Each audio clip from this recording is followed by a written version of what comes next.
Hello, welcome to the Plaid Sheep Oracle. This is a pick a card with a message from Eros, and his avatar for this session is the page or princess of wands, of fire, of inspiration in all these decks. And then there's also objects, which are very interesting. They're all very playful and creative objects. So first we have this Princess of Wands. She's from the Journey of the Sacred Bee Tarot. She always seems a little, right, she's looking into some other dimension through those bee wings. And the object that wanted to be with her is this hand spindle. Right, so you spin yarn, thread, right? You set it spinning.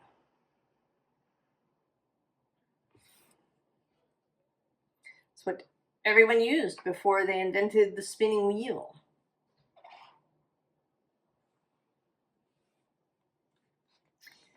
Number 2 is this page of inspiration from the Muse Tarot.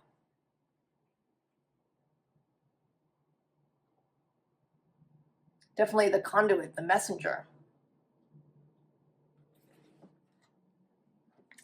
And Plato.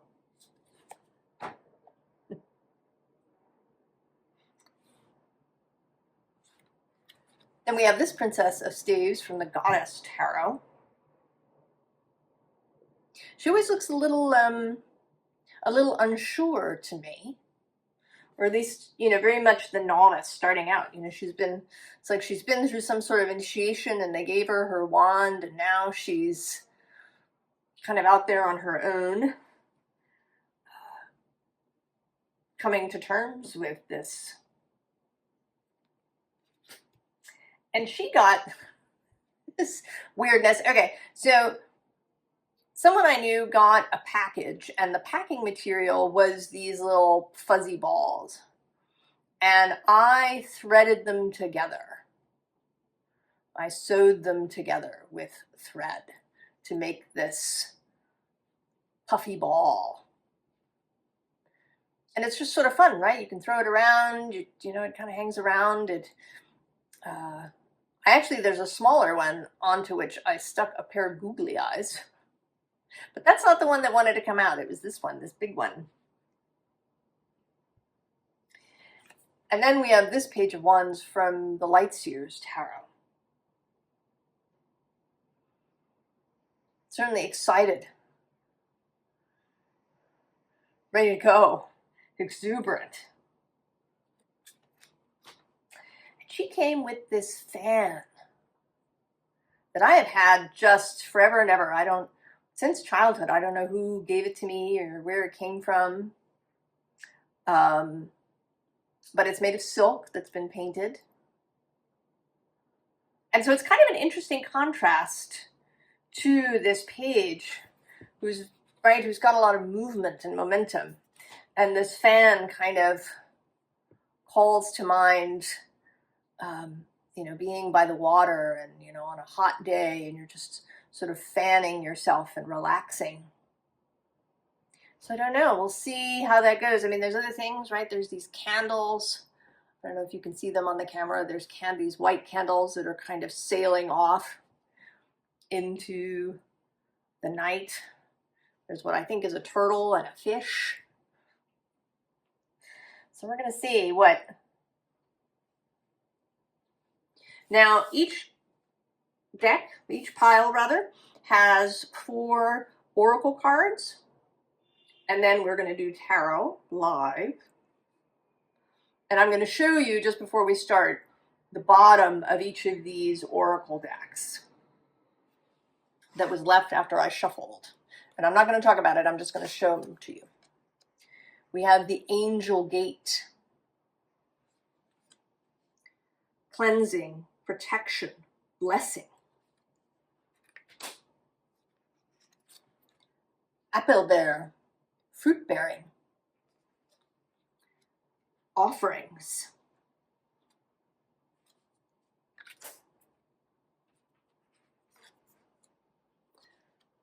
The Holy Grail. Stop the endless searching. Inner quest. And the Taurus. All right, I'm actually going to turn on a little more light. It's a cloudy, rainy day here today. So, pile 1. The Bee Journey Princess of Wands.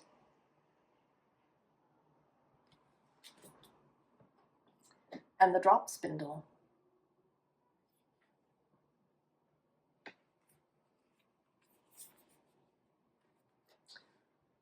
The Liminal Dance. Delicacy, Fragility, Transience.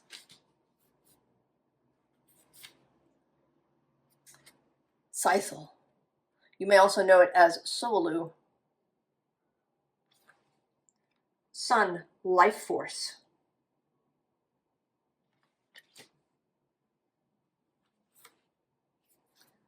Sophia. Divine Plan, Wisdom, Intelligence Within, Destiny.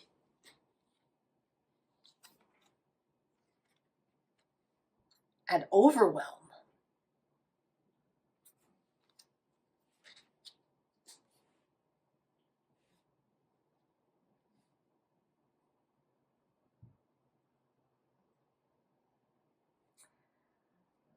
Well, this feels like an invitation to the fairy dance, to the fairy party, to the multi-dimensional party. This is feeling now like, maybe a thread laid out that you've been following, that maybe has been winding you in.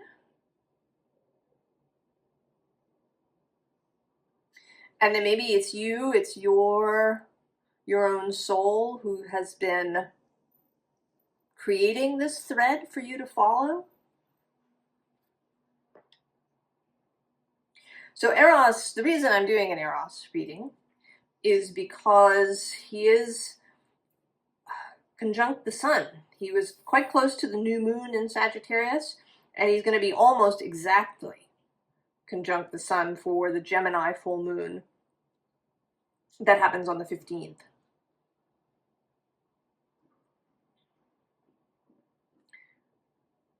So he's very much in the energy of the moment, in this discussion between the sun and the moon, and also between Mercury and Jupiter, who are mutually receptive. They're in each other's spaces.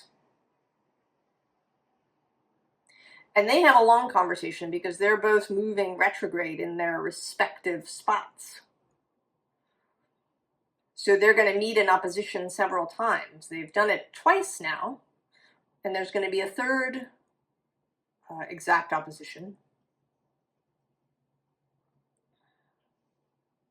Mercury, of course, moves much faster, so he'll be out and gone while Jupiter is still in Gemini. But there's something about those two being in each other's spaces. They both experience each other's realities and also maybe leave suggestions for each other.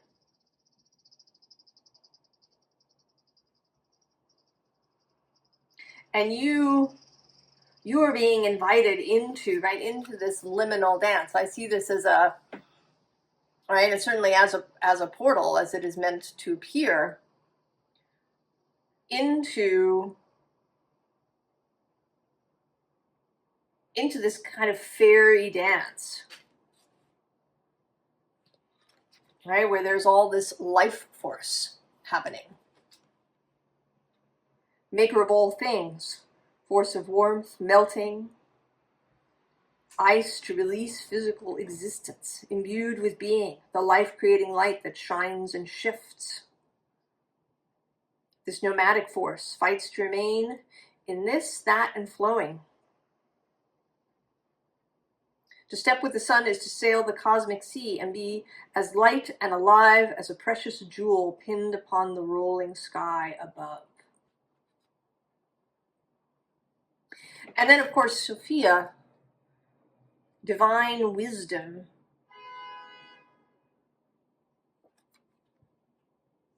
And it's feeling to me particularly a wisdom that comes from innocence,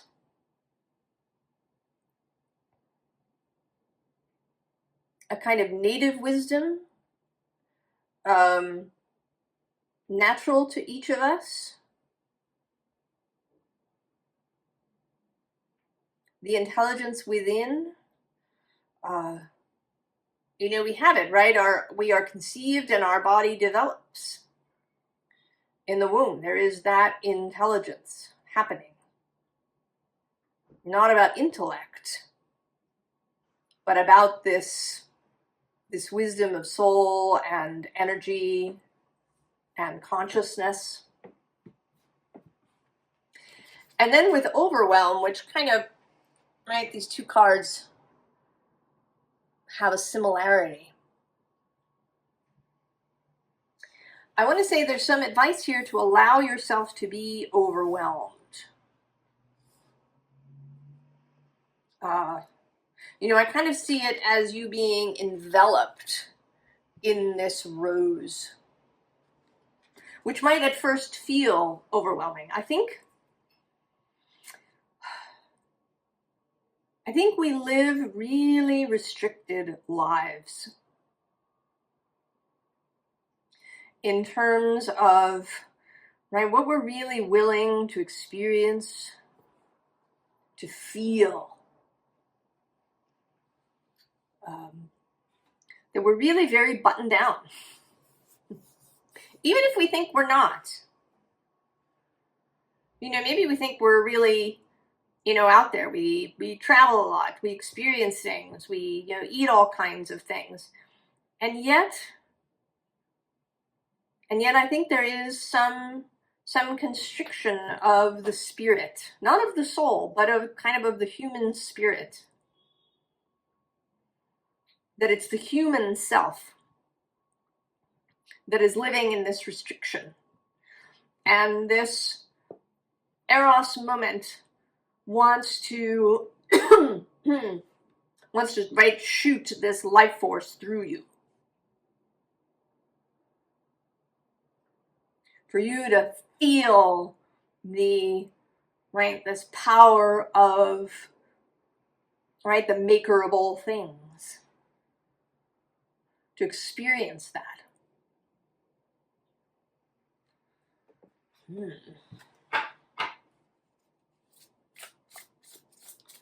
Let's see what else the tarot has to say.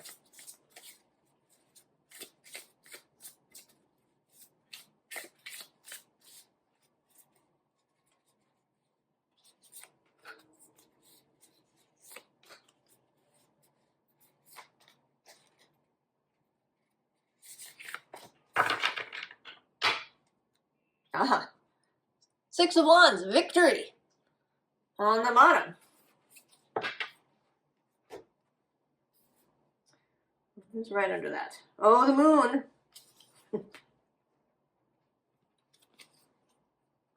Yeah, the Fool, the Journey.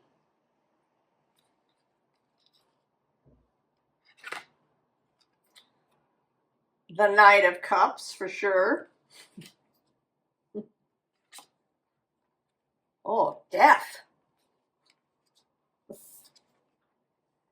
Oh, that's interesting. Seven of Swords, futility.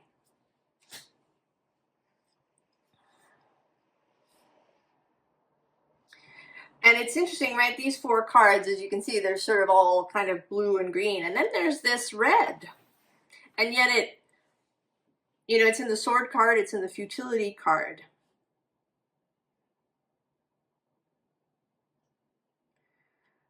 And that makes me feel that maybe you've been, I don't know, that you've been battering on the wrong door.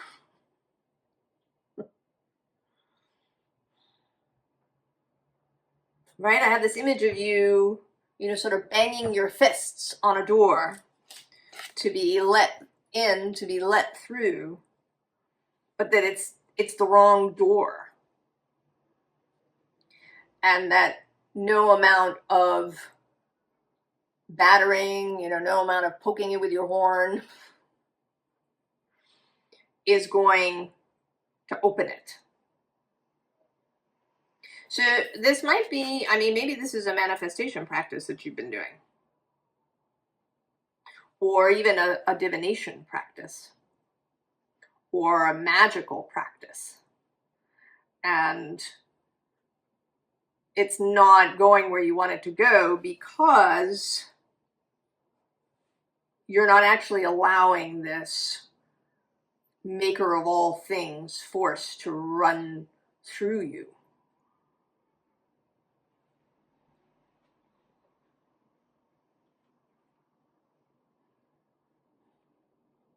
And I don't know, you all have different reasons why that's the case. You know, maybe ways that you were taught to behave, or beliefs that you have, or whatever it is. And I want to say kind of that the details don't matter. What matters here is the willingness to do something differently. To go through this gate, right? To join the dance. To,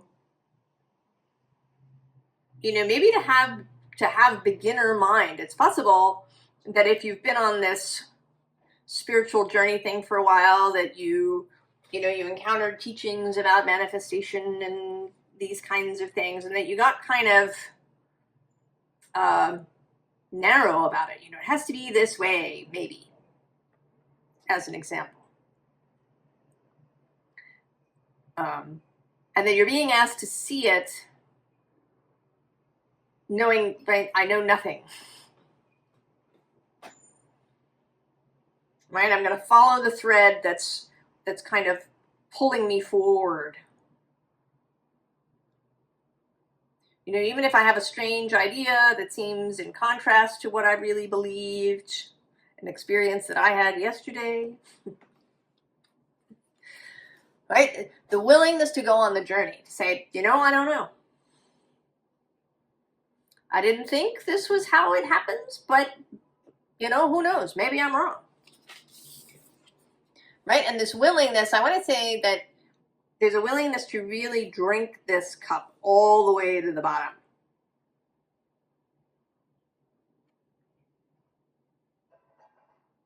To just drink it.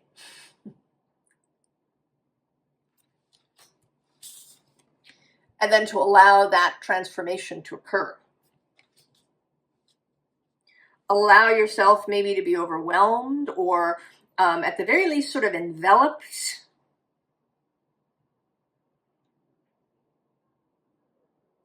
Allow yourself to make decisions maybe from a different place, from a gut feeling, or from a kind of a heart tug feeling. You know, this feels really good to me. My heart really, right? This would be fun. I feel like fun is going to be an integral thing across the board, right? Because all of these things are fun, right? Playing with a drop spindle, using Play-Doh, playing with fuzzy things, sitting on a riverbank, fanning yourself on a glorious summer day. All of this is fun and enjoyable. And certainly with Eros, as part of this, there is sensuality. Right? There's something here too, to be enveloped in this rose. I mean, can you imagine that? Right? Imagine yourself naked in a giant rose. Right? With those velvety petals. on all sides. Right? It's actually making me think, you know, with this bee, sometimes bees sleep in flowers.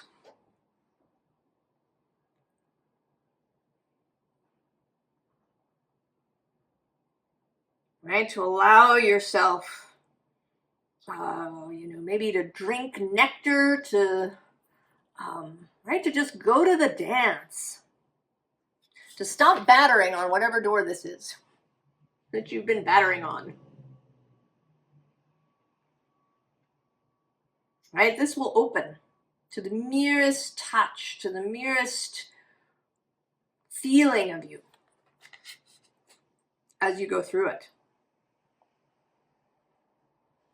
Oh, pile one. Yield. That's the word that's coming through. Yield. Yield to this unfolding rose. Oh. All right, pile two. Page of Inspiration. Very fun. And the Play-Doh, also fun.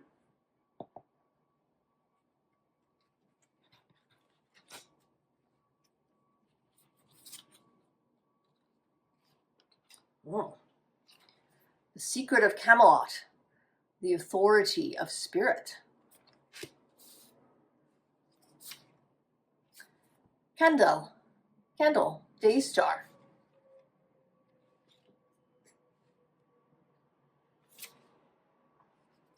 Oh, the Wastelands. Sustainability, slow down, tend to your garden.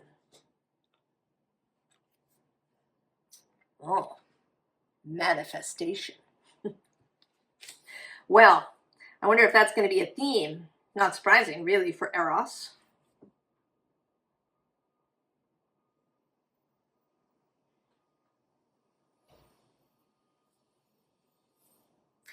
I want to say that you're not seeing something that is right in front of you.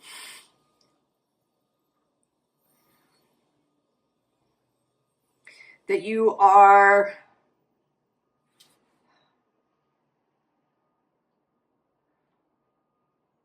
that you're focused on some particular aspect. You've kind of got your feet planted, you've chosen, and some other message is trying to come through. So right here, I see you as really focused on this sword that you've got. And maybe, you know, really focusing on your own ideas, on your own, what's coming to mind is this character from a Terry Pratchett book.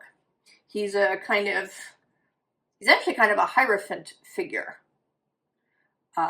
His name is Vorbis, and he's the head of a religious sect in the book. And his mind is described as a kind of shiny ball where all he ever sees is the inner reflection. So he's got his ideas, and all he ever sees is those ideas reflected back to him. And so when he actually encounters the God that is the center of his own religion, he can't see him. You know, he's so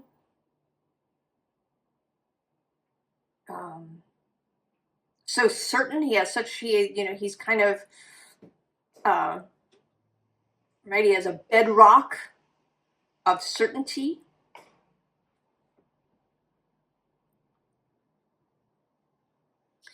And that seems to me, and maybe, you know, this may just be that you've been using your intellect as your primary way of moving through the world.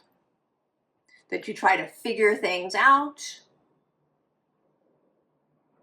with your mind. And sometimes that's useful, and sometimes it's just not.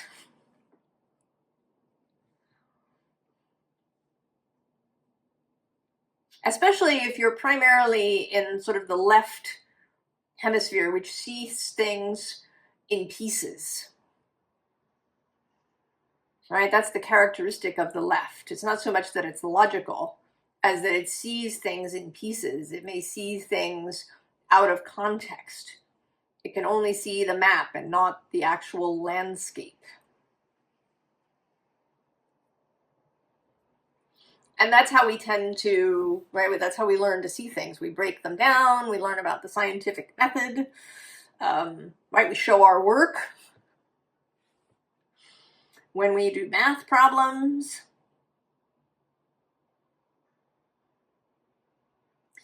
And with this Play-Doh, right, this is getting your hands in the clay. It might actually be sort of an interesting thing. You know, people do intuitive artwork, right? They just, you know, sort of draw freely. Maybe there's a way to sculpt freely. To, you know, just get your hands into Play-Doh and without any kind of idea about it, to just play with it. See what shapes want to come through.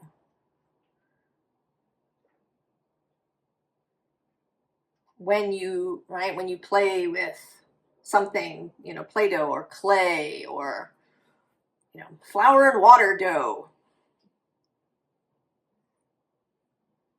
Or, you know, even mud, right? Mud pies.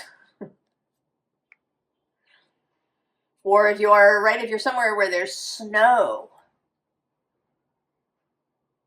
right, that could be really fun to make shapes and patterns in the snow, to, right, to build a snow figure or snow sculpture. Or if you're where in a place where there's a lot of heat at the moment, you could go to a beach and build sand shapes.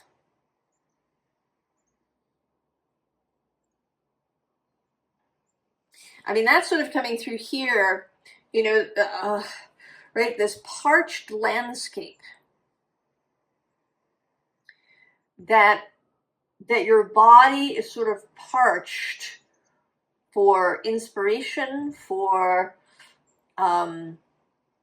being allowed to participate actively, right, for your physicality. You know, your physical self is parched because everything is happening up in the head.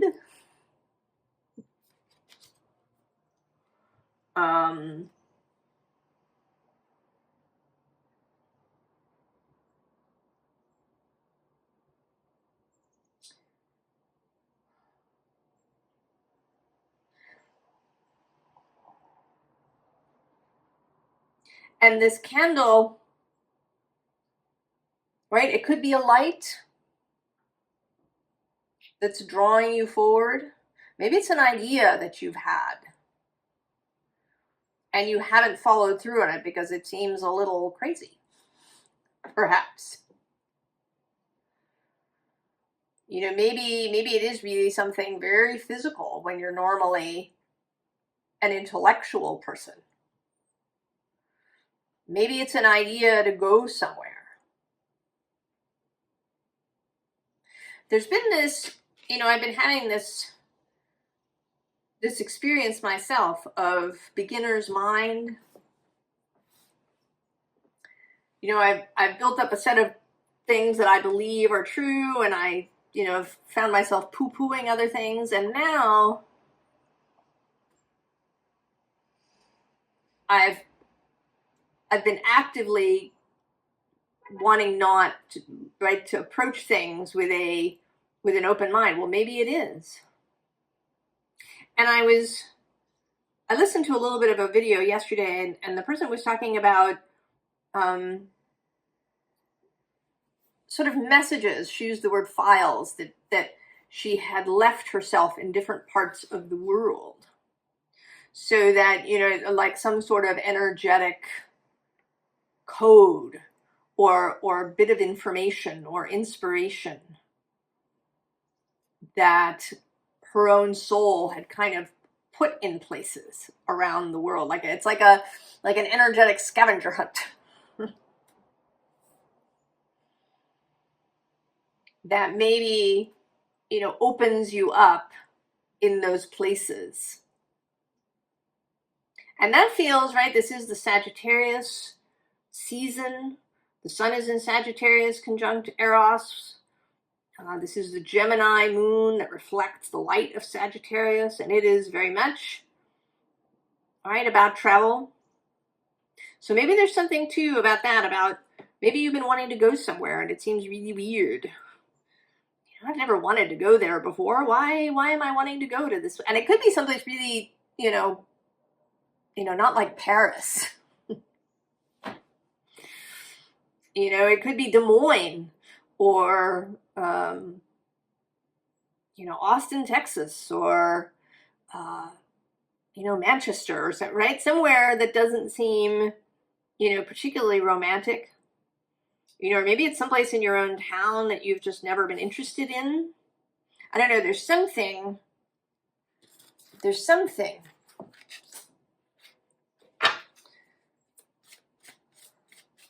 that's wanting to be seen and felt, experienced in the body. You know, you can't just go there online and look at photos of the neighborhoods. That's not going to do it. You need to take your animal body there. Right? There's these two cats in this card calling up the animal body.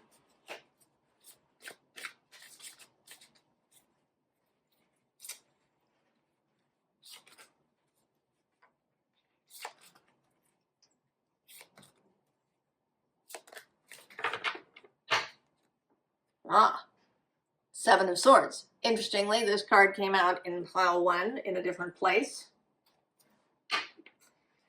So there is something about mental stuff keeping us locked up. Oh, balance. This is the Temperance card in this deck with this goddess of the sea, Yamana. The Prince of Swords. The Four of Pentacles. Oh, and the Five of Cups.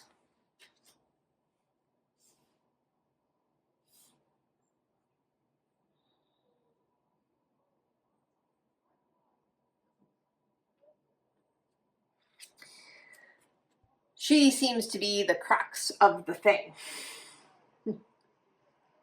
Right, we have this prince who, right, in this deck, he's always sort of swearing a fealty to something.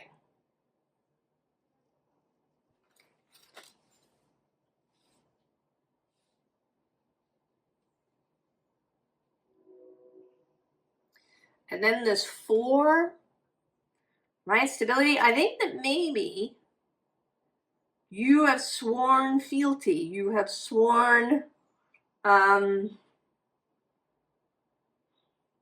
your allegiance. You've made an intention. You've made a contract to be really balanced, to be really stable, to, right, to do things with the mind, to always, you know, make sure that something makes sense to you, that it's logical.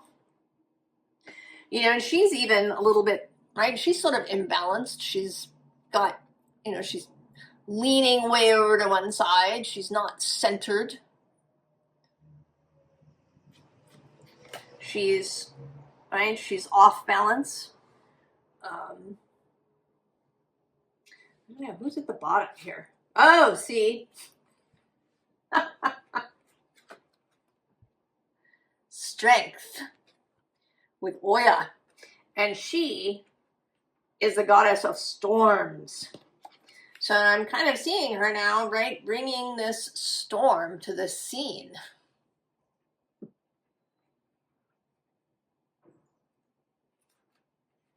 Bringing the storm to the scene. Under the 7, we have the 3 of Swords. And that, of course, right, certainly grief, pain, sadness, things that went terribly wrong. Here with the 7, possibly betrayals.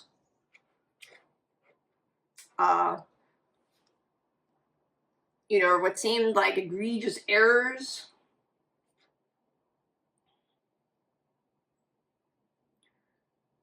May have led you to believe that this is how you need to proceed, right? That things need to be logical, that they need to be reasonable. That you need to be prudent. That's another word that's coming up. But then below all that, we have this 2 of Wands, right? This desire to go off on an adventure. And then we have this new fealty, right? This new, with judgment, a new kind of geas, a new adventure, a new commitment.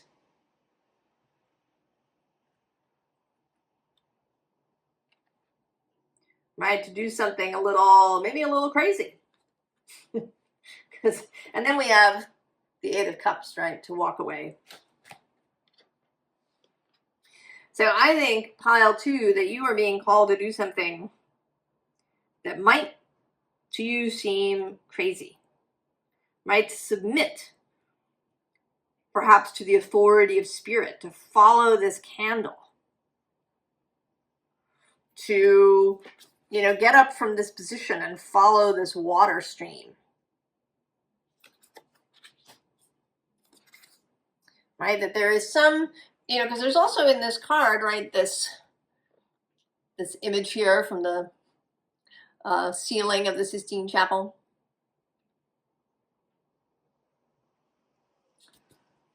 Right? That there's something wants to be imparted, some knowledge, some inspiration, some power, some, right? Get your hands in the clay. And that might be a genuine thing to try and do, to, right, maybe to loosen yourself up, is to, right, to just play with Play-Doh. Right? Kind of just to give your body permission to do this. Oh, pile 2.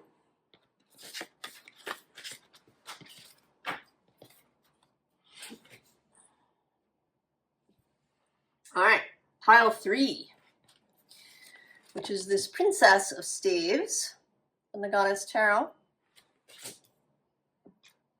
And this funny puffy thing I made by sewing all of these little things together to each other.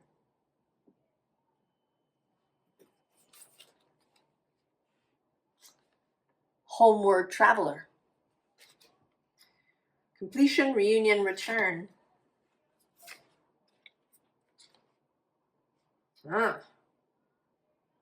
Waqen, the Watcher. Ancient, oh, I'm sorry, Animal Totem.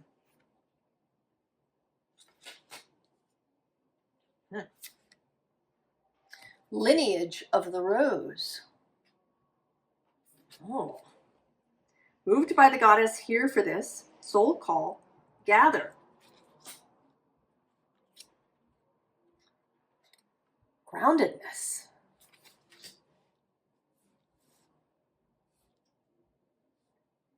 Oh, pile 3.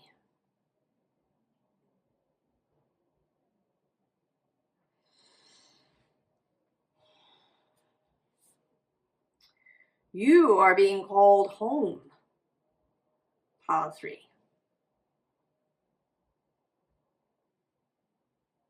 There is some, I mean, if you were there for the intro, I talked about how she seemed like she'd, right, she was a graduate of some initiation, and she was out there now with her newly given wand on her own. You know, and there's something to, right, with this idea of the totem. Which also makes me think of talisman or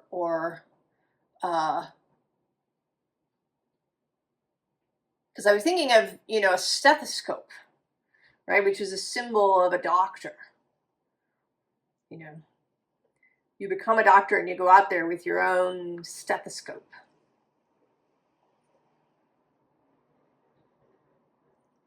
That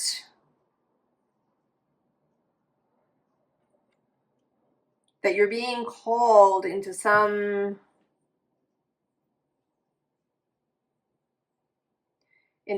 kind of practice, into some kind of work, I want to say. Now, it might not be your monetary profession. It could absolutely be something that you're doing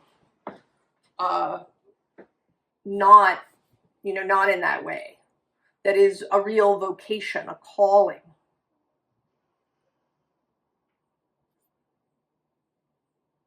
The monetary aspect is kind of not important in the sense, right? It's not really part of the message, right? But this homeward traveler, this coming home,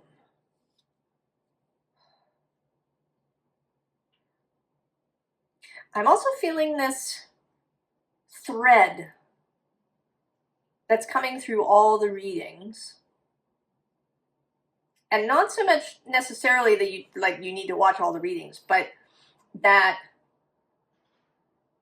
that each reading says something or has a little tag. So pile 1 had the 7 of Swords, and pile 2 had the 7 of Swords. Now pile 2 had this image from the Sistine Chapel of God and man, right? That those fingers touching. And that's what I'm feeling here with the animal totem and this lineage of the rose. And the fact that I confused animal with, that I wanted to say ancient totem.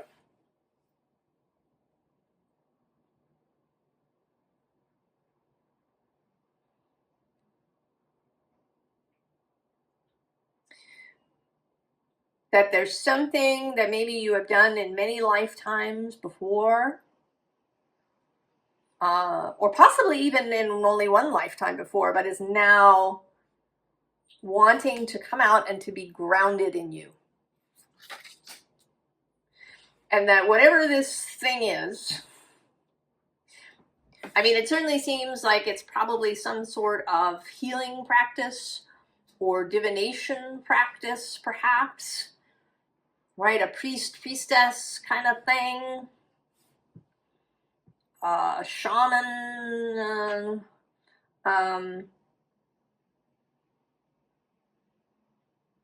guide for others.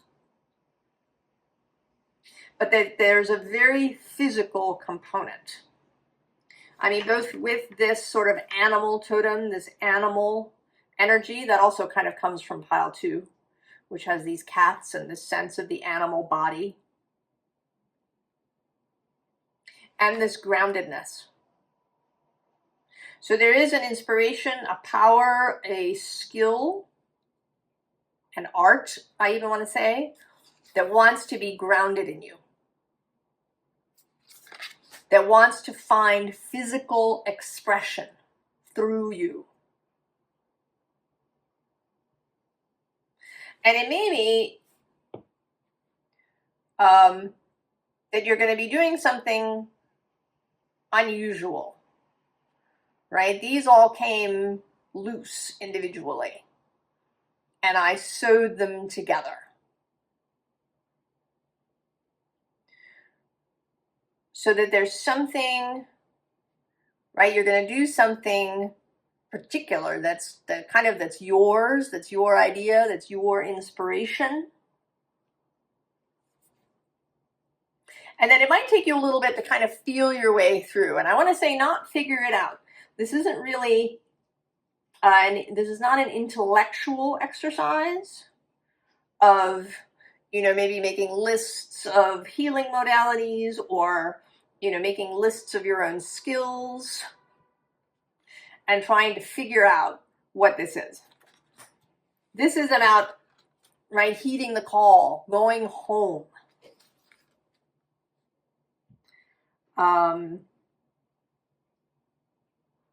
Right, the little text here on this card says, spirit familiar frequency that waits, watching for you to sight its presence. It does not walk with you, but gazes through the glare of beasts and bugs that eyeball you. When you eventually connect, it will walk with you, reach out to teach you, and then flee like the sun at dusk. This is your connection to the creatures around you, and is the breath that connects to all the mystical fauna you've previously been. Cherish the lessons those unremembered lives have taught you. We are all creation's creatures. Yeah, so something from the past. A skill, a knowing, a beingness. And this is the Eros reading. There is absolutely a physical, sensual connection.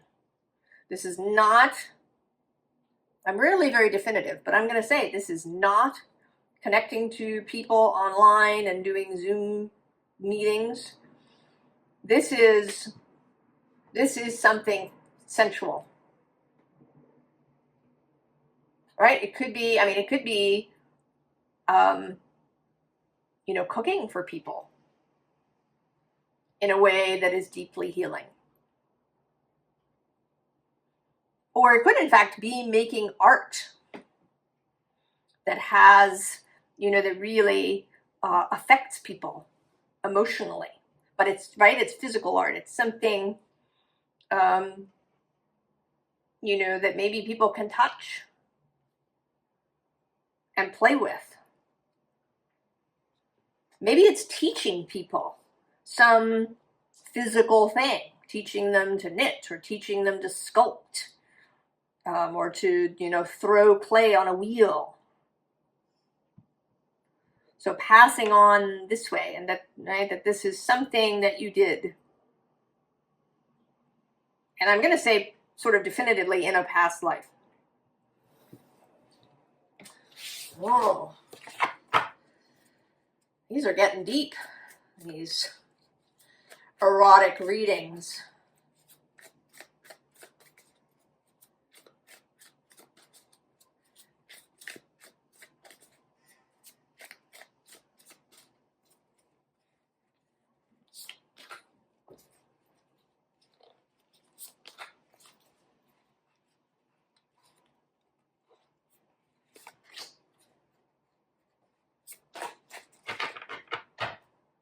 Ah. 10 of voices on the bottom.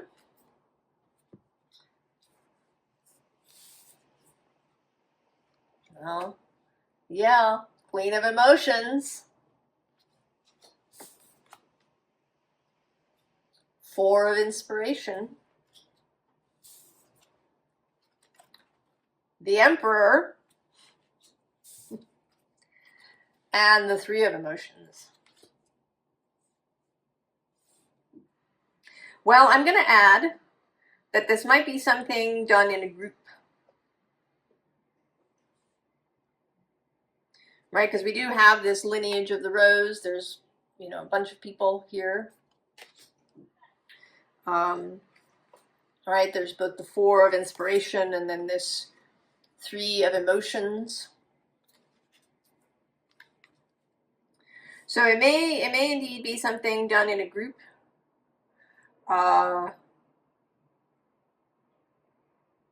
You know, it could be being part of a practice. You know, maybe there's a massage therapist and an energy worker and a acupuncturist or something else, and you all are together.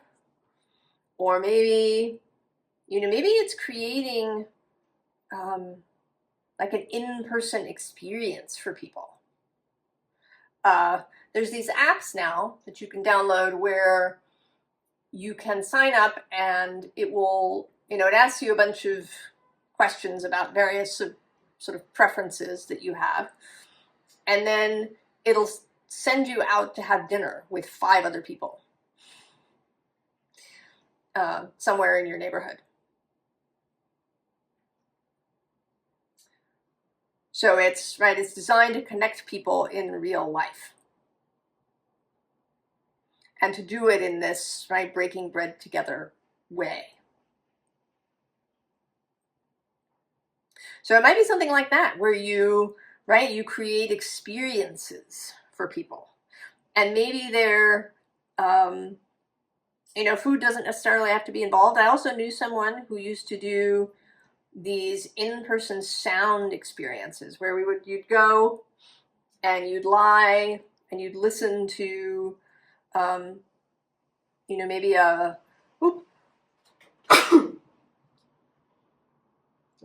is it just one? Yes. And maybe you'd listen to, like a gong bath kind of thing, or singing bowls or other thing. And then then you'd get up and you'd, do stuff with your body, and you'd make sounds, and you'd get involved in it. So there's something, there may be something with music. I always think of music with this Emperor. And this fantastic Queen of Emotions, Queen of Cups. She's one of my favorites. And she's, you're walking around up here. And she's all down there. This is this thing. This is, this lineage, this giant rose, this connection, this skill, this art that wants to be grounded in you. That's kind of coming through here too. Normally this can feel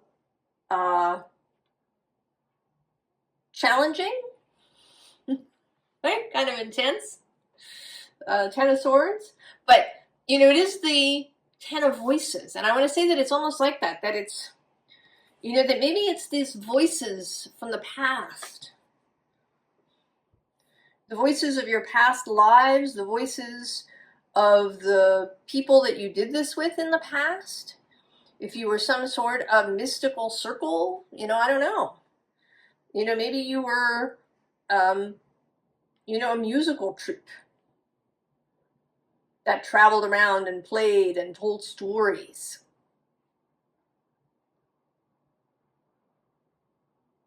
Their voices, the voices of that, the voices calling you home. And it's here too with the 6 of Voices right below that, which is my, being led by spirit card. What's on the bottom? Oh yeah, see? The 9 of Inspiration, which is my You Have Arrived card.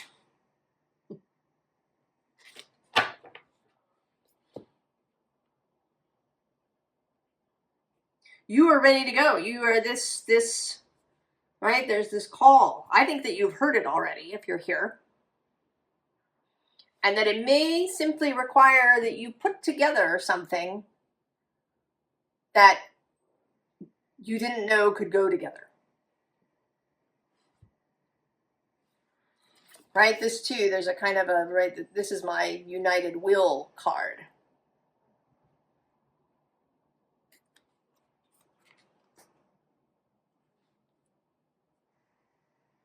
And there is too a, the commitment to be made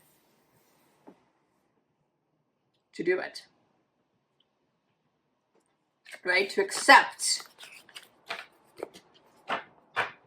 the wand when it's given to you. Pile 3.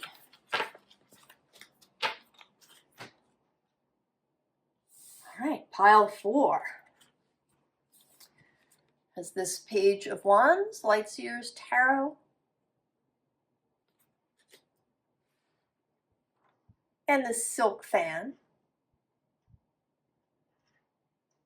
with this sort of tranquil scene happening.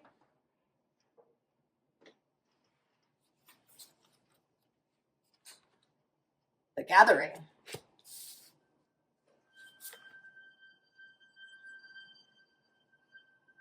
Hang true, review.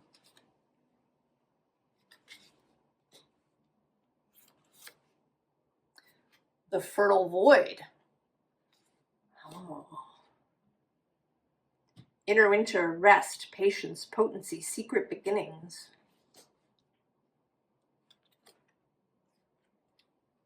Sensuality. Oh, I'm seeing it now. So I was thinking there was this contrast between this very exuberant Page of Wands and then this fan, you know, that's very tranquil. And they can, right, they can go together. That the page here, right, that this is a kind of ignition, a kind of a challenge.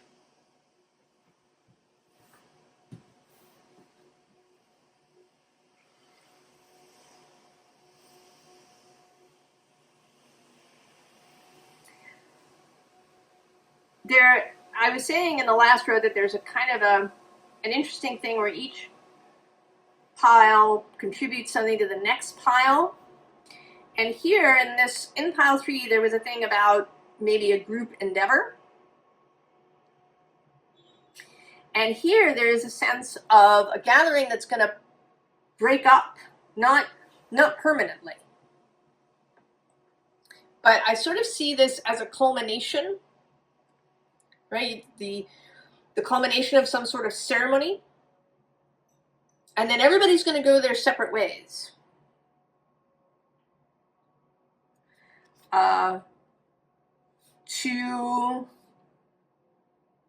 To integrate what has been experienced, right? That this is some kind of peak experience of some kind. And if you haven't had it yet, I'm going to say it's coming. I mean, it could be some sort of revelation, perhaps. And it doesn't necessarily have to have happened in a group.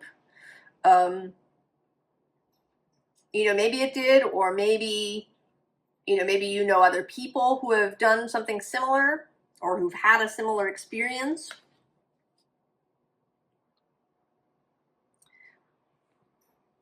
And while, right, the peak experience is great, but what's most important is the integration afterwards.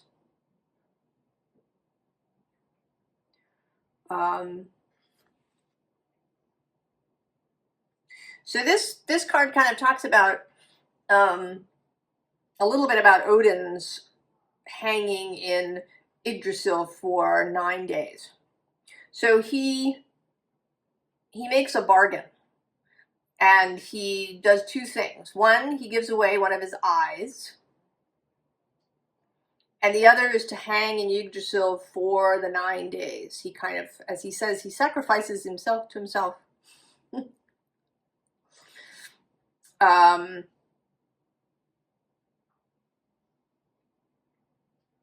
then he hangs there. So that often people talk about the Hanged Man card in the tarot as being a delay. But I mean, maybe it comes up that way sometimes for people if that's how they see it. But I see the Hanged Man as actually a very active card, actually. You know, he's not, in most or in many depictions, he's not just hanging there. You know, one leg is curved up. There's an activity. The body is engaged. There is engagement in the Hanged Man. You aren't just hanging there. You know, it may be very much, you know, an internal engagement where you're thinking, you're meditating, you're, you know, maybe going on shamanic journeys, you're contemplating, you know, maybe you're doing divination to kind of, you know, get a feeling for these things. But there is stuff happening, right? It is the fertile void.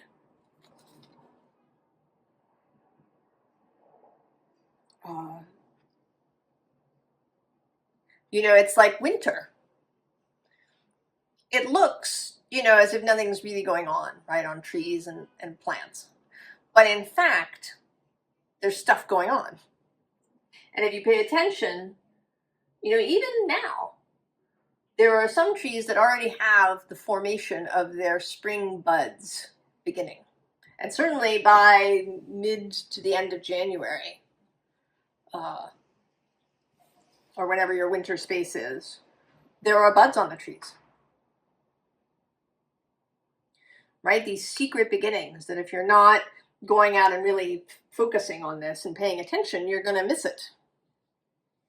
You're going to think that nothing's happening because it doesn't, you know, it doesn't seem like it from the outside. And this is a very, right, this is a very sensual kind of card, right? That she is breathing roses. And then we do have the sensuality card.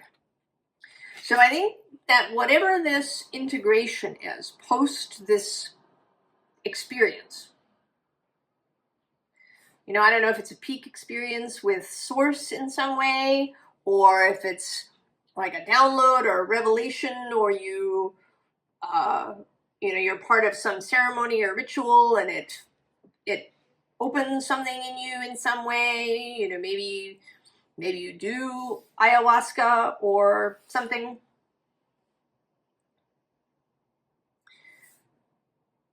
The integration afterwards is very important, that you not just rush right out and try and do things immediately, that you take time, right? That you take time to sit by the river or the lake, and that you really focus on sensual matters. This is the Eros reading. Maybe you focus on your body. You know, has something changed in your body since this experience? Are you wanting different foods? You know, how does your skin feel? Is something different with your hair? Are you breathing differently?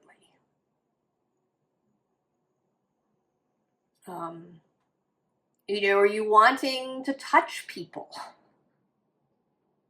Are you walking around getting, right? You feel like hugging everybody. Has your sex drive increased? Or perhaps decreased? Or, you know, has something changed about that? Right? What is, you know, to really feel into it, to, right, to integrate whatever this experience is. Let's see what tarot has to add.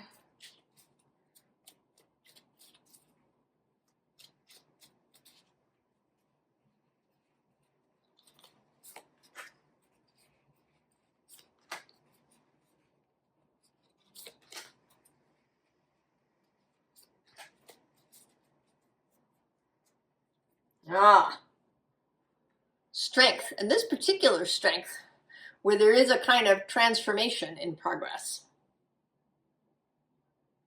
or perhaps an integration, right, of human and animal, right, the kind of, you know, intellectual and animal self.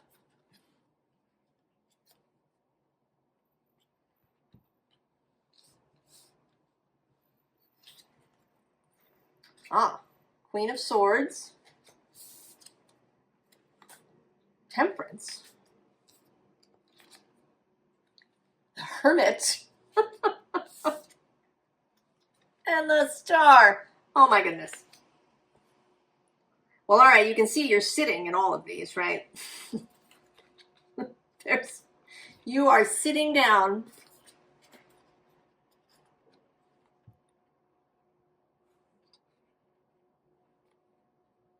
And I want to say that it's kind of all different kinds of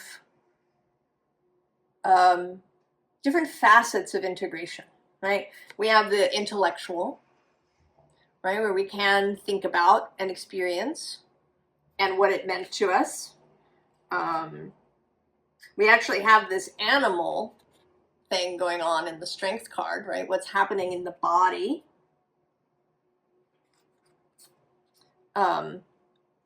Right, with Temperance, there may be, you know, perhaps a consideration of you know, is this an alchemical process? You know, am I finding new ways to combine things now? You know, what's happening in the right and left hemispheres of the brain? And then the Hermit, of course, is spiritual contemplation. You know, what is my experience now with Source, with my connection to God, to Spirit, to my own soul? And then, you know, the dream, the wish.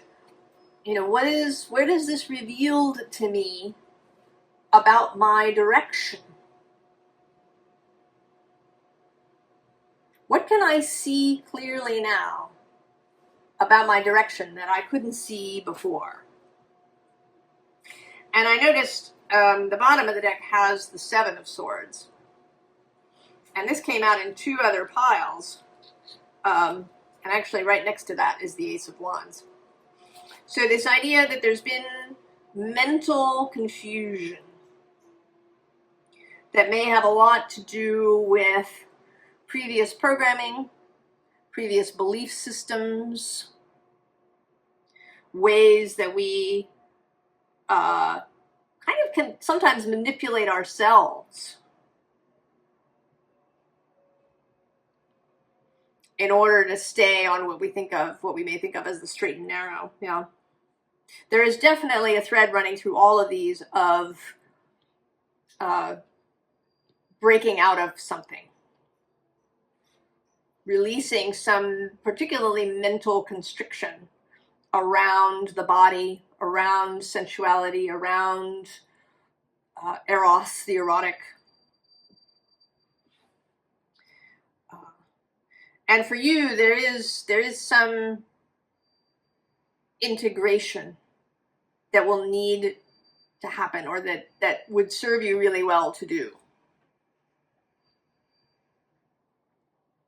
after you've had some kind of experience or revelation. Pile 4. Oh, all of these piles have been really interesting.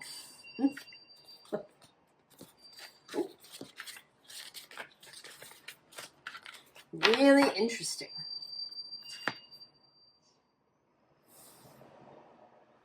Well, I wish you a very enjoyable experience with Eros. And I will see you next time. So long.